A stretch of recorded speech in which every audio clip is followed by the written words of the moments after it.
Is this thing on? Hey, so what time does the 1800 briefing start? It's 1800. I thought we started on time. Hey, so most of you that are wearing a black shirt know Lieutenant Colonel retired McCulloch, and it's a big part. He is a big part of the reason that you're here through his recruiting pitch. For those of you that don't know him, I would tell you that his 23 years active duty. That Sinatra song where it's like, I did it my way, is kind of how Oak did his career. And so the fact that we get to have him here with us to talk about leadership today is awesome. I think most of you, in my class anyway, we've kind of gone through the book, so you'll get an awesome opportunity. He has some stories in here, I think, that talks a little bit about the book, and then I'm sure you're going to kind of get the opportunity if folks want to get it signed, copy, and all the other Absolutely. stuff. So thanks so much for coming. We're excited to hear what you got to say. Thanks. Yeah. Thanks, Colonel Moyer. So as you said, I'm retired Lieutenant Colonel McCulloch, and a lot of you know who I am. I've got 40 years of leadership experience in some form or another, and like he said, 23 years of that as a combat arms officer in the United States Army.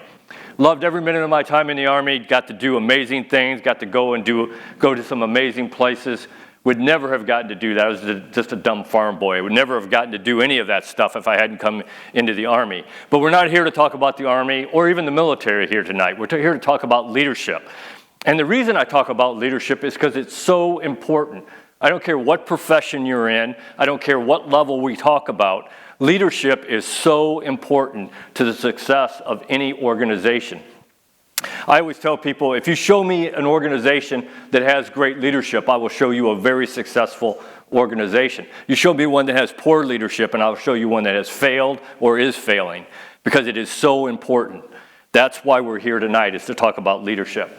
So the way I like to do this is we'll talk about a couple things. We'll talk about what is leadership. I'll give you a definition. You can agree with it or not, doesn't matter.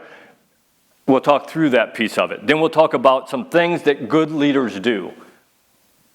No matter what profession you're in, no matter what good leaders do. Then we'll have some concluding thoughts. And then if we got some time, then I'll open it up for questions.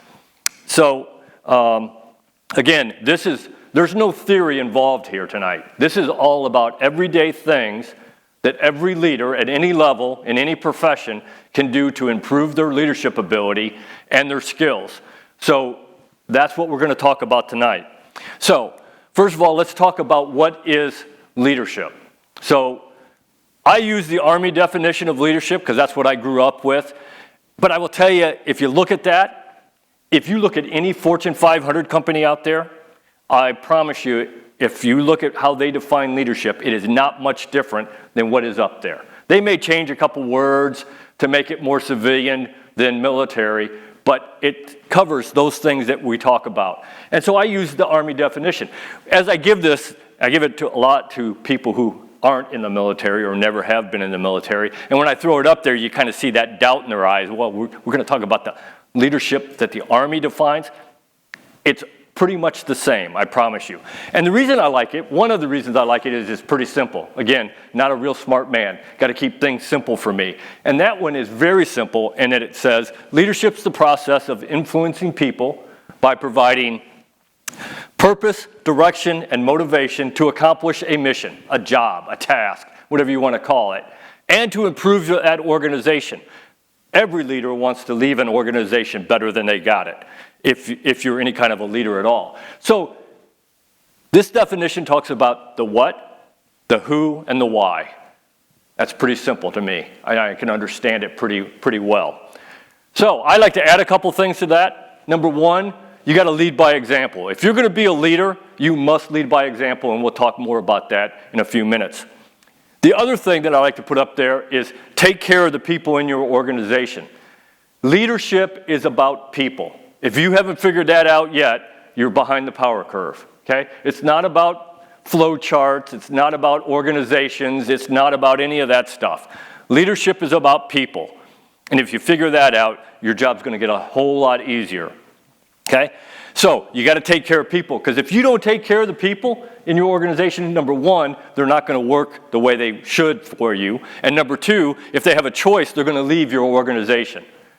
This great resignation that's going on in the world right now, I think a lot of that is because people aren't being taken care of. And if you don't take care of somebody, they're going to go find somebody who will. And we'll talk about that in a little bit as well. If you don't take anything else out of this presentation, that bullet is key. Leadership is leadership. It doesn't matter where you learned it, doesn't matter where you practiced it. If you can lead any organization. I don't know anything about a hospital. I hate hospitals. There's mean people in there trying to do mean things to me, give me shots and all that kind of stuff. I don't know anything about a hospital, but if you put me in charge of a hospital tomorrow, I promise you I can run it because I know how to lead. And I proved it. When I retired from the Army, I was a combat arms officer, infantry officer, armored cavalry officer, killed people, blew stuff up. That was my job. When I retired from the Army, I ran a food bank. You don't get any different than that. That's a 180-degree difference right there. You know, I knew nothing about a food bank, absolutely nothing except that there was food in it. That's about it. And I ran the day-to-day operation of that food bank for 18 months. When I took over, we were handing out 1.2 million pounds of food a year. When I left 18 months later, we were handing out 3.8 million pounds of food. Leadership is leadership. If you know how to lead, you can lead any organization. Don't ever let anybody tell you different. And those leadership skills transfer to whatever profession you're going to do next in your life, I promise you. So, a couple things. Let's get into what good leaders do. Number one, you got to understand that leadership is about service. And in my opinion, it's about selfless service. I always tell people, leadership is not about you, but yet it's all about you. Okay? That's chapter 2 of my book. It's not about you, it's all about you. And I get people to say, well, Colonel McCulloch, how can it be not about me, but yet it's all about me?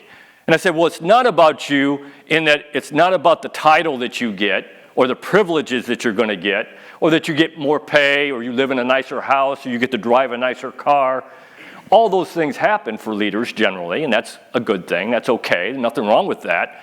But if that's why you want to be a leader, for those reasons, you need to go do something else. Because that is not why we made you a leader, and that's not why you should be a leader. It is about selfless service. We made you the leader, and it's all about you so that you can better take care of the people who work for you and the people you work for and the organization that you're in charge of. That is why we made you the leader, so that you can bring out the best in all the people in that organization. You got to create that culture that allows those people who work for you to be the best person they can be. And if you do that, you're going to be successful. So people say to me all the time, well, I want to be successful. I want to get that next promotion. I want to get that next raise. And I said, if you do it right, if you're really in it for the selfless service and you're in it to help other people to make them better, you're going to get those in the end. Because you're going to make them the best people they can be. They're going to work extra hard for you. They're going to make the organization better. So you're going to get your promotion. You just didn't do it for the wrong reasons. You got it for the right reasons. You helped the people in your organization. Because it is all about selfless service. I love that quote up there. If service is below you, then leadership's beyond you. You can't be a leader, in my opinion, a good leader, if you don't understand it's about selfless service. Okay? Going back to that first thing I said in the definition about setting the example, you got to set the example in everything you do every single day. Every single day. Because you're the leader 24 hours a day, 7 days a week, 365 days a year. You do not get to take a vacation from being the leader.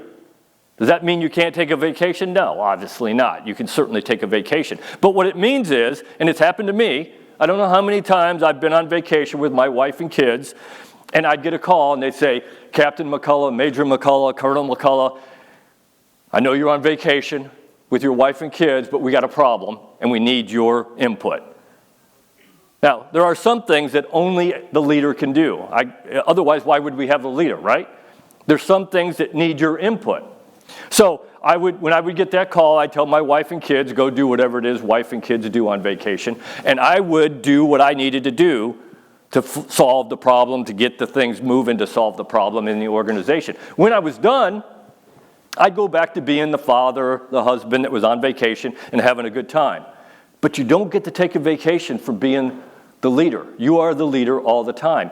And the people who work for you are watching everything you do every day. And if you don't believe that, you're pretty naive. Let me tell you. Okay? They are watching everything you do. And every time you do something, you set a new standard.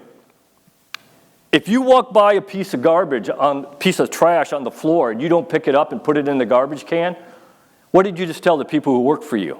That that's not important. They don't have to do that either. If you are supposed to be there till 5 o'clock in the evening and you leave at 4:45, you don't think they notice that? They are watching everything you do. You must set the example for them in everything you do every day, okay? You really are that moral, lawful, and ethical compass for your organization. I always tell people, and you don't understand this at this point, but you will at some point, believe me, the people who work for you are like your children. They will do what you let them do. If you let them do bad things, they will do bad things, believe me. If you hold them to a standard and make them do good things, they will do good things. It's up to you to hold that standard. I'll give you an example.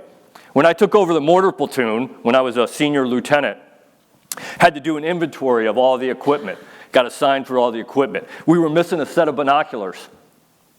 My first meeting with my junior leaders, my subordinate leaders, I said, we really need to find those binoculars because we need them to do our job. And every organization has this guy or gal, and I'm sure even here in ROTC, some of you have figured out who those people are already.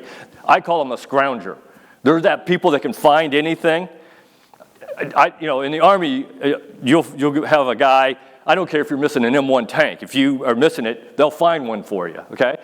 So I came in work, about 2 weeks later, I came into work, and on my desk was sitting a set of binoculars. Well, luckily in the Army, we serial number everything. So I look at the serial number, and guess what? Those aren't our binoculars. Those belong to somebody else. And I went to the guy that I knew was the scrounger in our platoon, and I said, where'd you get those? And he said, boss, you don't want to know that. I said, well, yeah, I do. I really do. He said, no, boss, you don't. I said, take them back. He said, what? He said, you told us that we had to find the binoculars. I said, yeah, I did. I told you that we had to find our binoculars, not somebody else's. What kind of a message would I have been sending to my soldiers, the people who work for me, if we'd kept those binoculars? That it's okay to steal as long as you benefit from it? You are that moral compass, and you got to keep that organization doing the right things. Because if you don't, I promise you bad things happen, and especially in our profession. You start having people doing bad things, real bad things start to happen. Okay? So you have to be that moral compass.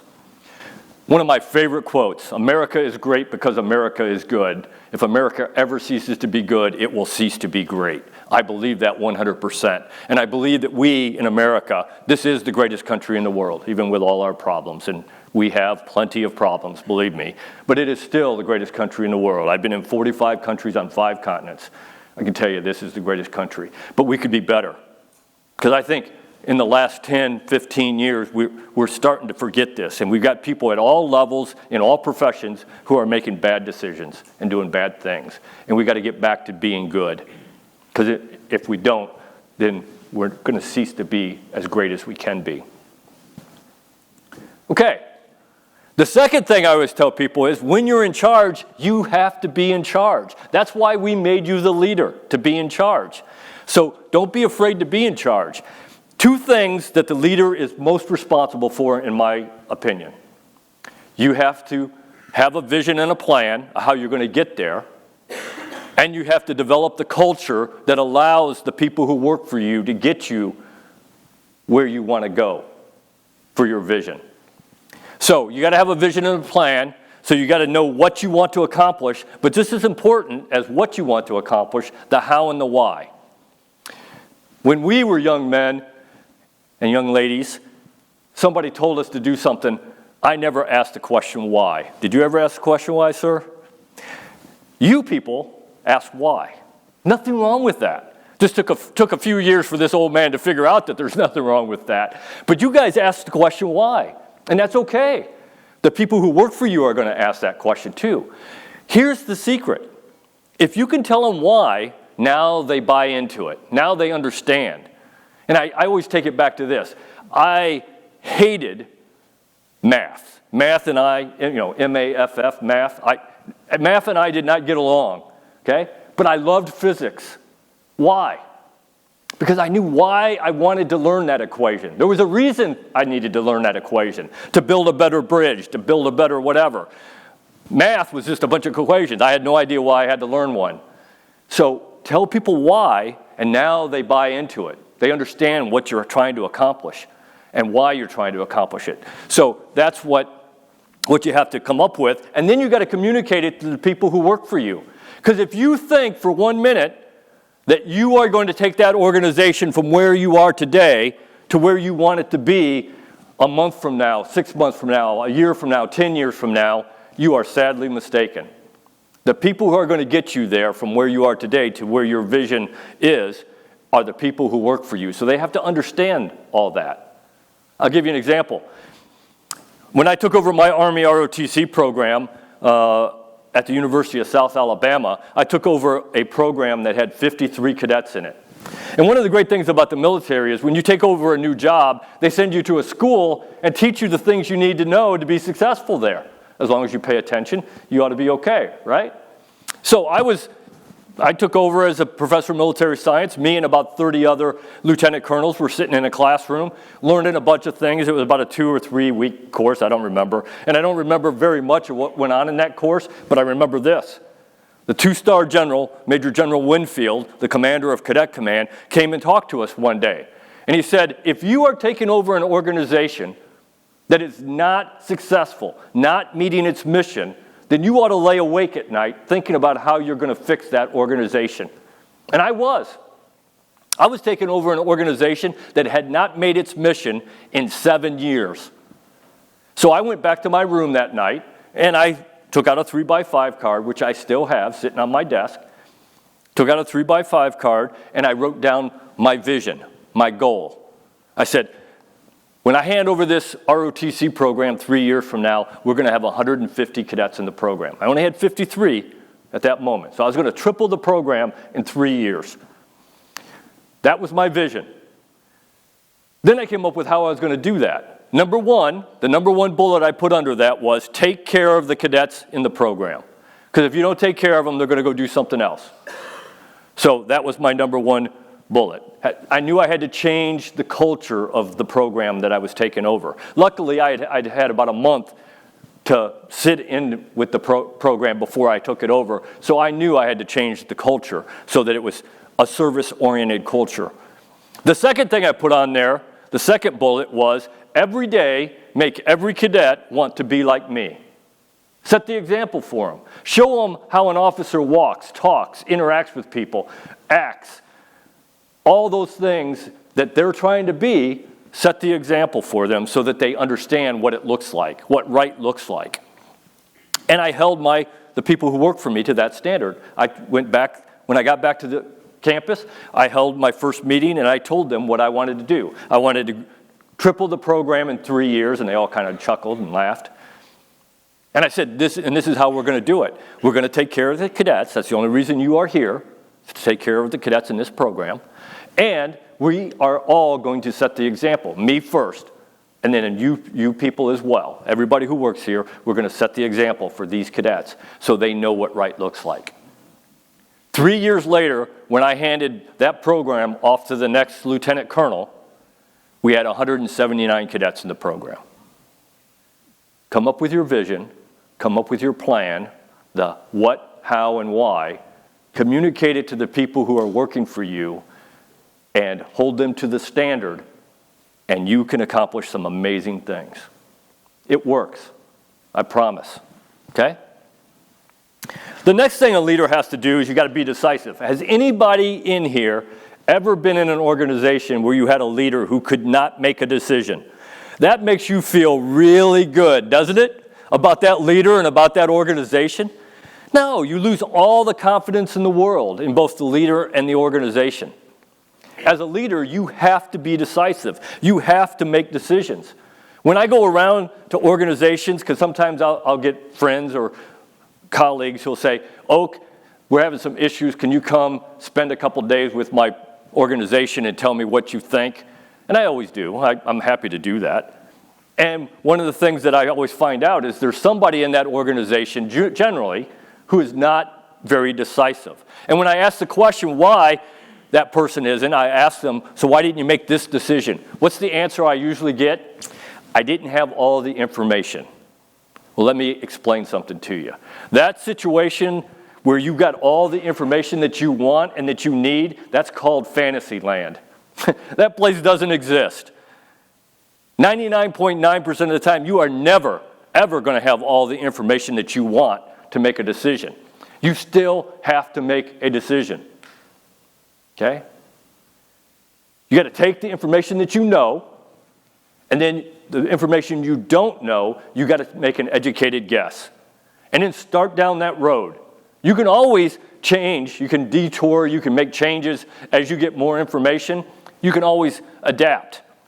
But you got to start down that road. Otherwise, you become overcome by events, and your organization and the people in it suffer because you're not going to be at the forefront of whatever it is that you're supposed to be doing.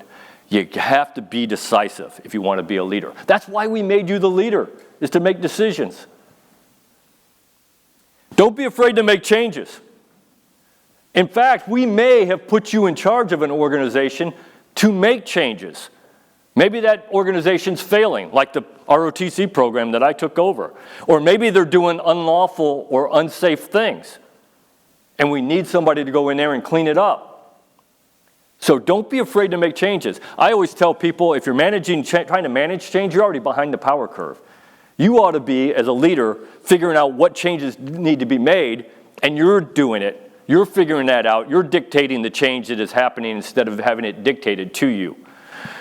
So don't be afraid to make changes, but don't make changes right away. The only thing I do every single time I take over an organization, the one thing I change immediately, is my office.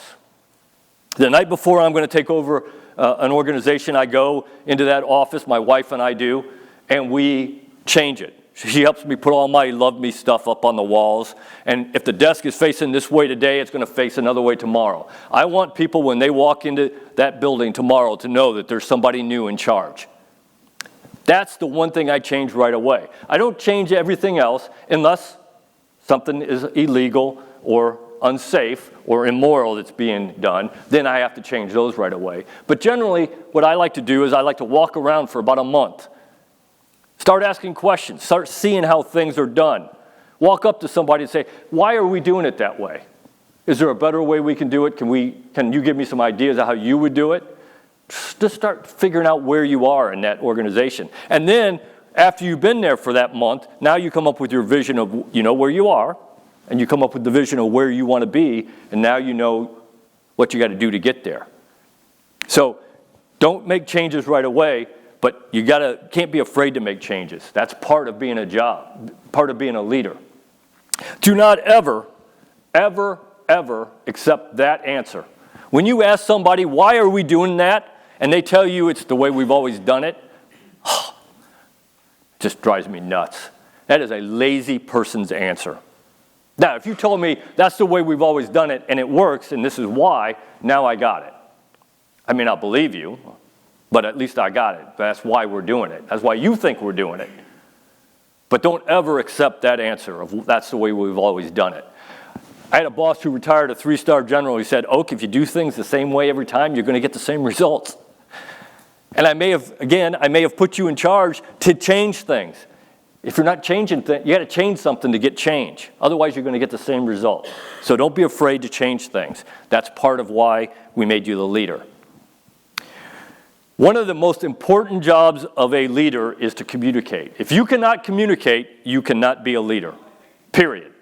If you can't get up in front of people and tell them what you want, you're never going to be a leader. At least not a good one. You have to be able to do that. It's what leaders do, okay? And communication is never as good as you think it is in your organization. When I go around and talk to other organizations, one of the first questions I ask is, how good's the communication in your organization? And what's the answer I always get? Oh, it's great.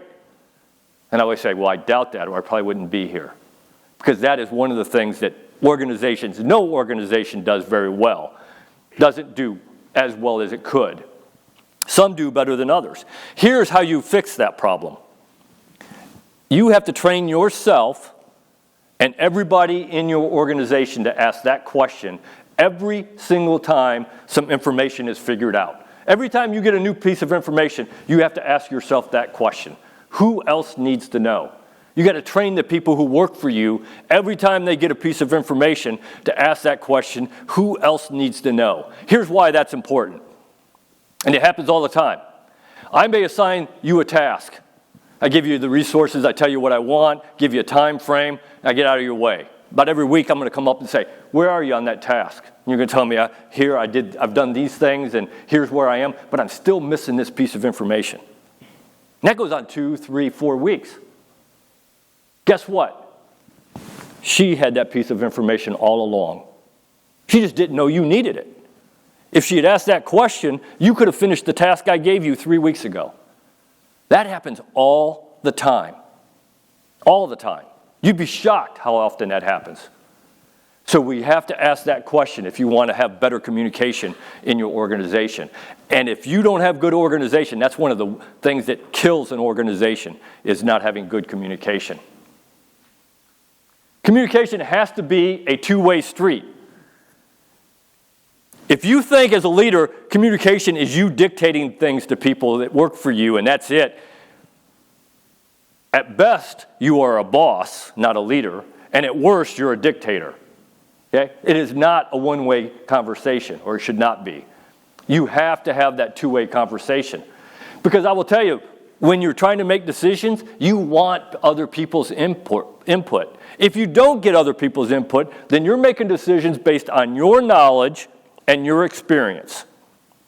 And you may not be the most experienced person or have the most knowledge on that subject that you're making a decision on. Somebody else in your organization might. The way I always like to make decisions, when I have time, now I got it, there's times, and you guys will be in those situations possibly, where you can't pull everybody together and ask for opinions. Somebody's shooting at you, and at that point, you got to make a decision. This is what we're going to do. Go make that bad guy stop shooting at me, okay? But most of the time, that's not the case. You will have time that you can pull everybody together and say, okay, here's the problem we have. Here's what we got to do. Give me some ideas. You will be absolutely amazed what happens when you do that. Number one, you're going to get some unbelievable ideas from somebody that you thought would never give you a good idea, and you're going to get some horrible ideas from people you thought were your stars. A good idea is a good idea whether it comes from a private or a general, and that ... is a bad idea whether it comes from a private or a general. General Craddock told me that a long time ago. It is, but as a leader, you are under no obligation to use any of their ideas. But at least you allowed them to tell them to you. Two things happen when you do that. Number one, they buy into the organization. They're obviously important. You asked their opinion. You may not have used their opinion today, but you might the next time. At least you asked, and they got a chance to say what their opinion was. And number two is that when you do come up with a decision, and generally what happens, at least in my opinion, my experience, is that when I do that, I might use a little bit of Colonel Moyer's ideas and a little bit of Dr. Butler's ideas and a little bit of your ideas and a little bit of my ideas, and I put all that together, and now we got a plan. Now, it isn't Colonel McCulloch's plan anymore, it's our plan. They got skin in the game. Now, they're part of the solution. You'd be surprised how much harder they're going to work when it's their plan instead of your plan. So, take advantage of them. That's what it's there for. When you communicate, you must be concise, succinct, and easily understood. That old adage that if it can be misunderstood, it will be, is absolutely right. Anybody in here, this happens to me, it's happened to me in the past, anybody in here, you ever tell somebody you want something and you give them some instructions, and later on when they bring you the product, you look at it and you say, that's not what I asked for. Anybody done that? I have. You know what? When you look back on it, guess what? That is exactly what you asked for. It's not what you wanted, but it's probably exactly what you asked for, because you did not do a good job of explaining what you wanted. You weren't concise, succinct, and easily understood. I'm assuming everybody in here knows who Napoleon is. Probably the greatest general that ever lived. We, in our army, the greatest army in the world, still use a lot of things that Napoleon developed back in 1805. When he was directing a battle, when he's on the battlefield and he's directing his generals in the war, the battle that was going on, he would be up on his big white stallion, and right next to him, he always had a low-ranking soldier, usually a corporal, that would stand right next to him. And when, inevitably something would happen and he'd have to make changes and give out orders to his generals. And when he came up with his orders that he was going to send out, he would turn and he would tell this corporal what it was he wanted. And then when he was done, he'd say, "Okay, young man, tell me what I just told you to do in your own words." And if the corporal could do that, great order, send it out. If the corporal couldn't do that, then it could be misunderstood, and he started over.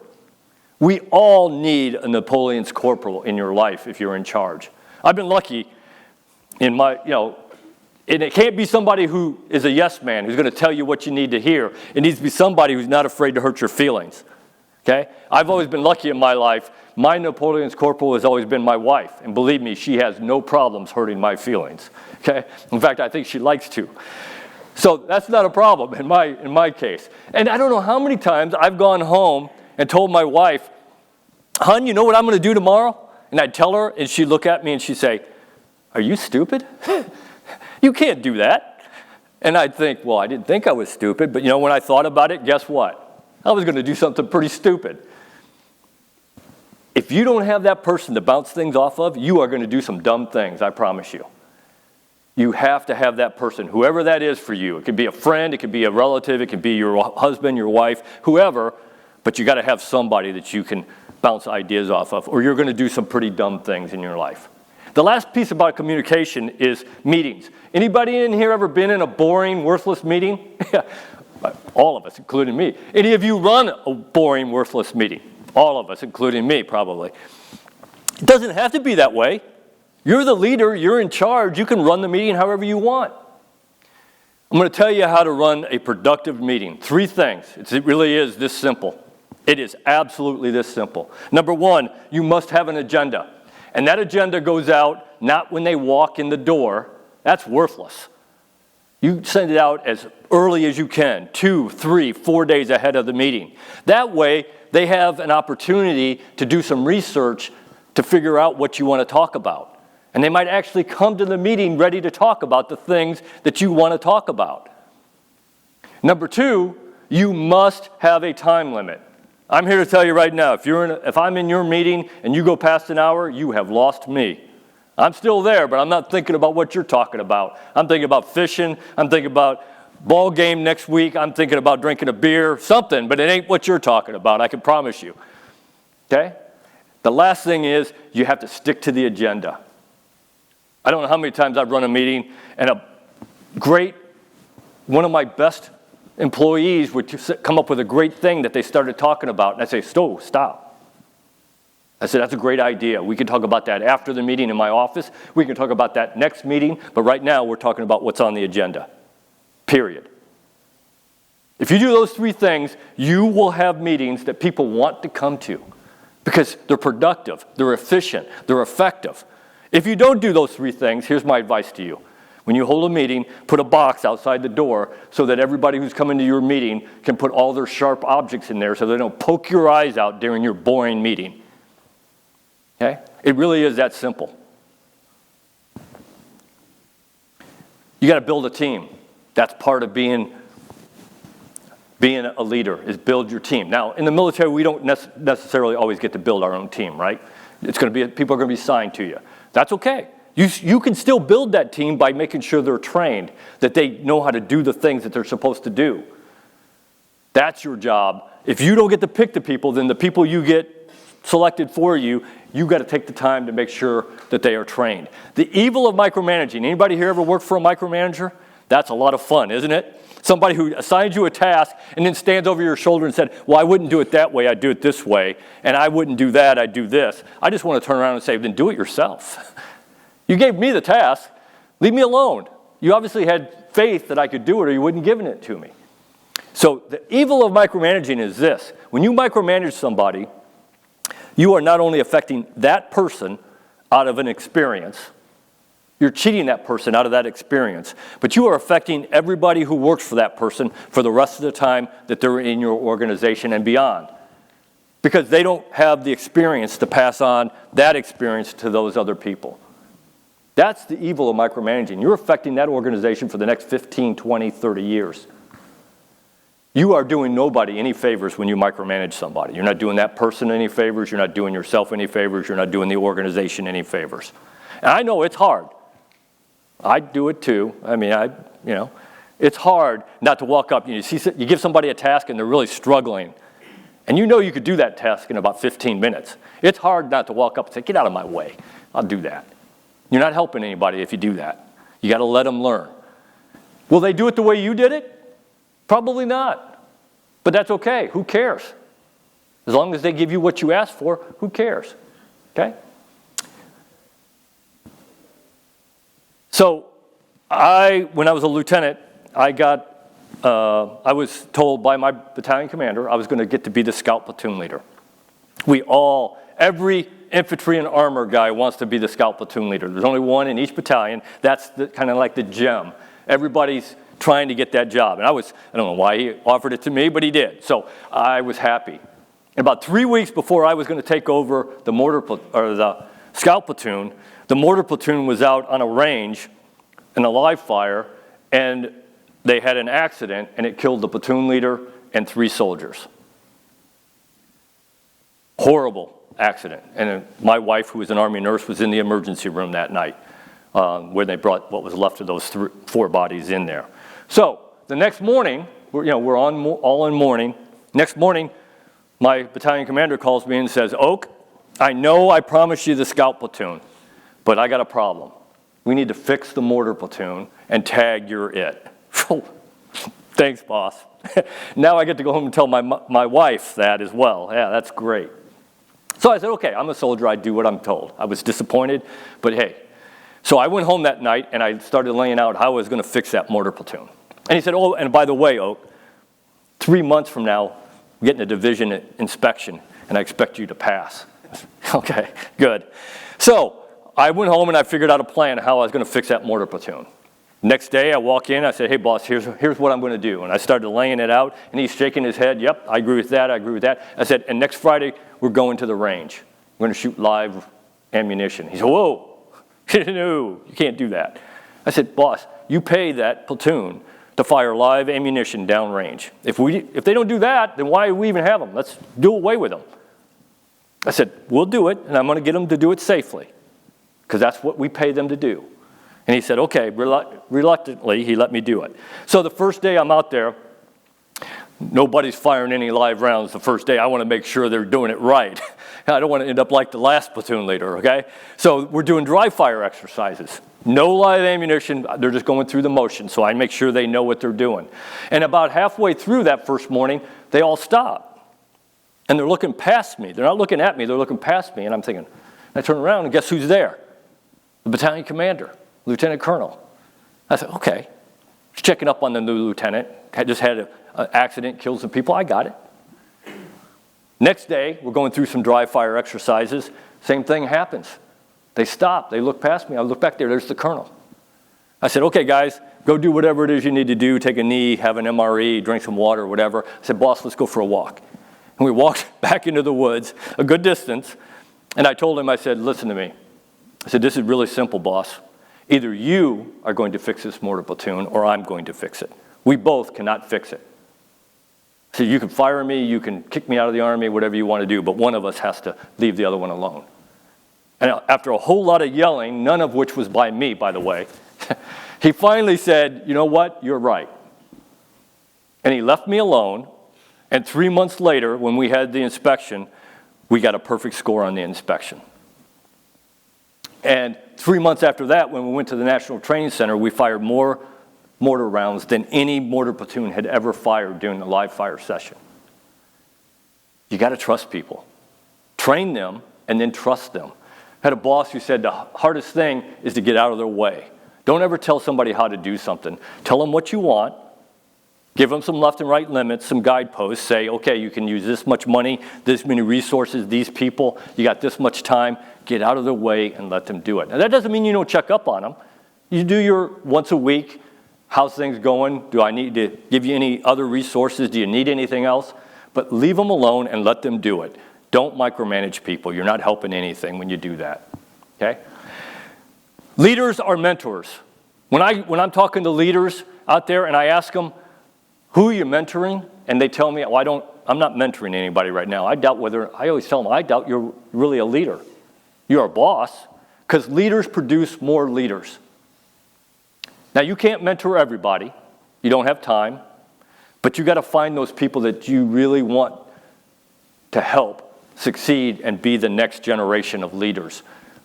And you have to mentor them. I was lucky in my life. I had 3 people who retired, 2, 3, 4-star generals who took an interest in my life. One of them, General Craddock, every 2 years you get a new job, you move. Every year you get a new job. And every time my branch assignments officer would call me, he'd say, Oak, here's the jobs that we have available for you. He said, which one do you want? I said, whoa, wait. And I'd call up General Craddock, and I'd say, hey, boss, here's what they're offering me. And he would always, no matter which jobs it was, how many there were, he would always give me one of 2 answers. He'd either say, great job, take it, or he'd say, run, Oak, run very fast. You do not want that job. And that was so important to me as a young officer to have that ability to reach out and touch somebody who had the experience of that. So be that mentor for somebody. You have no idea how important it's going to be for them, okay? And then you got to give feedback. If you have people on your team who are not giving you what you want and you have not told them that face to face, you are the problem. Not them, you. They may think that they are doing exactly what you want. They don't know. You haven't told them. You have to give feedback, both good and bad. Good feedback's easy to give, right? Everybody likes to pat somebody on the back and say, great job. When you got to look somebody in the eye and say, hey, you're not doing a good job, that's when it gets tough. But a good leader not only tells that person, you're not meeting the standard, what they also tell them is, and here's how we're going to fix it. Got to lay out a plan with that person saying, okay, here are the things you got to do to get to where we're now meeting the standard. And if you do that, you're going to see amazing results from your people, I promise you. Okay? Got to build that team. Each person needs to feel like they're a valued member. One of the things, always give credit where credit's due. Any of you ever done a job, or you in your organization did a job, and then you heard somebody say, a boss, went to his boss and say, hey boss, look what I did. And you're like, well, wait a minute. I did that. My guys and me did that, or guys and gals. My philosophy has always been this. If my organization accomplishes what I'm supposed to accomplish, I go to my boss and I say, hey boss, look what my guys and gals did. And Joe, Jane, and John did a great job. If we don't accomplish what's supposed to be accomplished, then I go to my boss and I say, hey boss, I screwed up. And here's how we're going to fix it. Because I did screw up. Even if I wasn't the one who did something wrong that made us not accomplish what it was we were supposed to accomplish, I am the leader. I am responsible for everything that does or does not happen in my organization. Own it. Because you are the person responsible. Whether you like to think about it or not, you are. I had a boss who said, Oak, if you didn't make a mistake today, you probably didn't do anything. He didn't care if I made a mistake. What he cared about is, what did I do after I made that mistake? Did I try to hide it? Did I try to blame somebody else? Or did I walk up to him and say, hey boss, I messed up and here's how we're going to fix it? And he'd say, okay, let's go fix it. And so I learned early on that that's the right answer. Because if you're not allowing that to happen, then you are stifling all creativity, all initiative in your organization. Because if somebody is afraid that if they make a mistake, that you're going to hang them, then they're not going to do anything. They're going to wait till you tell them exactly what to do. Because then, if they make a mistake, it was your fault. It's your fault anyway, but in their eyes, it's your fault. Okay? And you got to motivate people. It was right in the definition, right? The first definition I threw up there, motivate people. You have to be able to do that as a leader. And reward and punishment is not how you motivate people. That's how we train dogs, okay? That is not, no, that doesn't mean you don't reward people who deserve it and you don't punish people who deserve it, because you do. That's part of your job as a leader. But that cannot be the tool you are using to motivate people, because you will quickly run out of punishment and you will quickly run out of rewards. Then what do? Okay? You got to figure out what motivates the people, and it's not money or fame unless they play in the NBA or the NFL. That's not what motivates most people. It is a sense of purpose. We all want a sense of purpose in everything we do. Whether it's our job, our relationship, our hobby, whatever it is, we want to have a sense of purpose. And the way you find that is you find out what makes your organization unique. When I was in the Army as a combat arms officer and I got a mission, it was easy to motivate my guys. I'd walk in and say, we support and defend the Constitution of the United States. We defend the American way of life. We kill people and blow stuff up. Let's go. Motivated. Never had a problem motivating people. That didn't work at the food bank. Go figure. Okay? It took me a little bit to figure out what was it motivated them. Because I kind of lost track of what I'm telling you. Figure out what makes your organization unique. One day we were in a meeting, and we were planning this food handout that we were going to do, and we did it every year, and it was the largest food handout we did every year. And we were planning it. It was about 3 weeks out, and we weren't even close to being ready to make it happen. And it was 4 o'clock. We're in this meeting, and it's 4 o'clock, and I saw people starting to close their books and putting stuff away and acting like they were going to leave. And I said, what are you doing? I said, well, boss, it's 4 o'clock. It's time to go home. I said, but we're not done. I said, but it's 4 o'clock. It's time to go home. I said, okay. I said, that's fine. If you want to leave, leave. But before you leave, let me make one thing very clear. 3 weeks from now, when we're doing this food handout, and some 19-year-old unmarried young lady has to go home and can't feed her 2-year-old daughter because we didn't get this right, you are to blame. How many people you think left there? 0. Figured it out. My life got so much easier because they really were there for that reason. The same reason we were in the Army, to support and defend the Constitution of the United States and the American people and our way of life. They were there to help people eat food. I know that sounds simple, right? But it's not always easy, especially when you're in a leadership position. You got lots of things going on. So figure out what makes your organization unique, and you will figure out how to motivate people. Okay? Never, ever, ever think that you have gotten where it is that you are the best leader in the world. Okay? You can always improve your leadership skills. I tell people, always try to build your leadership skills. Read books, read articles, read bulletins, read blogs. Anything about leadership, read it. Now, some of it out there is absolute crap. And that's okay. You can learn just as much from that as you can from something that's good. You can say, well, I'm never going to do that. Okay? But read. It's an easy way to get some experience, to get some knowledge. Okay? And I tell people, read autobiographies. The great thing about an autobiography is then you not only learn what somebody did, you learn the thought process they went through to figure out what they were going to do. So read autobiographies. It's great. That is a great way to learn some leadership. But then in the end, you got to figure out what works for you and your organization. Because what works for me may not work for you, and what works for you may not work for me, and what works in my organization may not work in your organization. Killing people, blowing stuff up, handing out food. Not the same. Okay? So you got to figure that one out yourself. I always tell people, keep a leadership journal. I had a boss when I was a lieutenant who told me that, and I've kept it ever since I was a lieutenant, and I still keep it today. When I go to a lecture like this, I got my little notes, and I start writing down all this stuff, key notes, key things in there, and then I go back home and I put it in my journal. Now, I'm still an old man. I still write my journal. Starting to transfer some of it over into electronics, but I figure you guys will probably do the electronic version, and that's okay. You take a piece of paper, you write down the things that are important, and when you go home tonight, put it in your journal. In my journal, I've got I've been lucky, I've gotten to listen to some 3, 4-star amazing generals, got to pick their brains about some things. When you're reading a book, you see some gem, write it in your journal. You see a quote, as you know, I'll see in my presentation a bunch of quotes. You see a quote you like, write it in the journal. Keep your journal. I'm telling you, it will make a difference for you. Never, ever, ever avoid a leadership position or an opportunity. If somebody walks in and says, who wants to be the leader, your hand ought to go up. Great leaders want to lead all the time. I always want to be the leader. I don't care what I'm doing, I want to be the leader. Now, I know when I go home tonight and I walk into my house that I am no longer the leader. I got it. There's a reason I've been married for 35 years. I know my place, and in my house, I am not the boss, okay?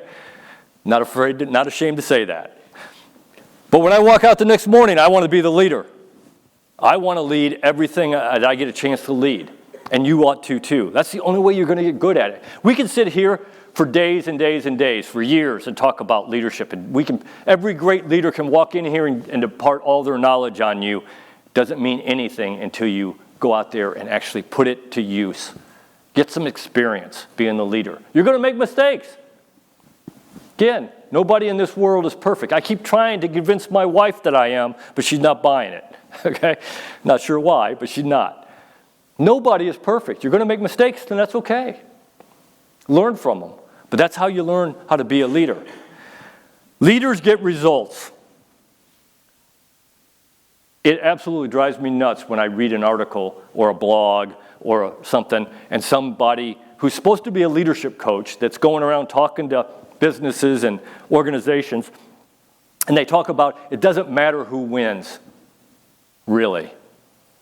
In the real world, results matter. In fantasy land, okay, everybody's a winner, everybody gets a trophy. In the real world, that is not the case, okay? I remember when my kids were they were probably 6 and 8, and we were at Fort Irwin, California, and they were going to play soccer. And so we're there at the first briefing, and they said, the person in charge of the soccer league stands up and says, we're not keeping score. And I said, why? And I said, because it doesn't matter who wins. I turned around and looked at my son and daughter, and I said, we are keeping score. If they don't want to keep score, that's fine. We are keeping score because it does matter who wins. I can tell you, I don't care if I was playing Candyland with my kids, I wanted to win. I didn't let my kids win. The day they beat me, they knew they beat me. If you don't have that attitude, I don't want you on my team, because winning matters. Being the best at what you are at matters. My father, when I was growing up, he's just a mean old man, I'm telling you right now. But I am who I am today because of him, no doubt about it. He had this thing called the 75% rule. And he used to tell me, Oak, if you can't do something better than 75% of the people doing it, you need to do one of two things. You either need to figure out how to do it better, or you need to go find something else to do. Because obviously it doesn't matter enough to you that you want to be that good at it. And I live by that rule, okay? Because results matter. People who tell me, I don't judge myself against other people, I just judge myself against myself. I said, well, that's great, you should. But you also need to judge yourself against other people who are doing the same thing you are. Because whether you are or not, your boss is, I'm here to tell you. That's how they pick promotions. That's how they pick pay raises. So if you think that you're not being judged by against other people, then you're living in a fantasy land, okay? Because results matter. Remember that. Okay, last slide here. Leadership is a journey. It is not a destination. You don't wake up one day and say, I'm the best leader there is. There's nothing else I can learn. If you ever get to that point, go do something else. Because you have failed. You will not be a good leader from that point on, okay? That quote up there, I wish I could take credit for that quote. That is my favorite quote. It hangs in my office and has ever since the guy who told me that told it to me. It was Master Sergeant David Powell, probably one of the best leaders I ever worked with. And he worked for me, and he was the best he was probably a better leader than I was. Great Master Sergeant, great NCO, amazing man. And one day we were sitting there talking, and we were talking about what we were doing in the ROTC program, producing the next generation of leaders, you. And he said, you know, boss, great leadership handed down from generation to generation is what develops great nations. And I thought, wow, what a powerful quote. And you know what's really powerful about that? You can take that word right there, nations, and you can substitute company, university, sports team, hospital, whatever you want. And it doesn't change the meaning of that quote one bit. Because every organization, I don't care what it is, needs great leadership. And it's every generation's job to train the next generation of leaders. And we need to take it seriously. Because you're going to get what you're going to reap what you sowed. If we don't do a good job, then we're going to get bad leadership in the future. And like it or not, you are that next generation of leaders. At some point, old people like us are going to turn around and we're going to say, here you go. You're now in charge. I hope you do a better job than we did. Because you are that next generation. Go back to two things. Number one, it's about selfless service. It's not about you. And if you haven't gotten that out of this presentation, I've wasted my time. It is not about you. When we commission lieutenants, I talk to as many of them as I can the day they get commissioned, and I tell them all, every one of them I can that I get to. I say, today is all about you. Celebrate it. You're doing an amazing thing. You're getting commissioned. You'll remember this for the rest of your life. I can remember the day I got commissioned like it was yesterday. I said, but tonight, after you're done celebrating, when we pin those bars on your shoulder and you go home tonight, when you wake up tomorrow morning, it will never be about you ever again. It's about your soldiers. It's about your company. It's about the mission. It's about the Army. It's about the country. And now, if we have time, we might talk about you. Maybe. Because it's not about you. It's about selfless service. And I always tell people, make a difference. Great leaders make a difference. They make a difference in the people that work for them, in their lives, and they make a difference in the organization that they run. That's what great leaders do. They make a difference. So last thought, what will your legacy be as a leader? Will it be that person who holds people to standards, who gets results? Or will it be that person who lets people do whatever they want because it's easy? You don't have to confront people. You don't have to hold people to standards. Because it really is your choice. And I would tell you, you need to be the leader that you were meant to be. Be that leader that does the right thing. Because it's the right thing to do. Not because somebody's going to check up on it, but because it's the right thing to do. Be that leader. Okay. Got a few minutes here. If you want, and I have a couple books, if you want to pick up a book, if you've got a book, I'll sign it afterwards. But right now, if you got a question, I think I got some time, I can answer a couple questions if you got some. Don't be shy. Yes? So what was something that you wish you would have known about leading, like when you commissioned in the Army, what was something that you wish you would have known sooner, like right when you became a platoon leader? Yeah, I think one of the most important things that I had to learn over time was, it comes down to communication, is listening. None of us are good listeners. If you think you're a good listener, you're not, believe me. Okay? None of us are good at it. We can all get better at it. And it is so huge. I'll give you an example. And I use this example in the book, and it is an absolute true story. Lieutenant Colonel Phil, who eventually retired to Lieutenant General, he was my boss out at the National Training Center. And usually a couple days a week, I'd walk in, and he'd walk by me, and we'd stop. And he'd ask me, he said, "Oak, how you doing?" And I'd say, "I'm fine," and I'd keep walking, and "How are you doing?" He wasn't going to take, "I'm fine," or "I'm good." He actually wanted to know. There's a concept for you, huh? He actually wanted to know how I was. And he stood there and listened to me. And then when I would tell him how I was, he says, "So how's Kel? She doing okay?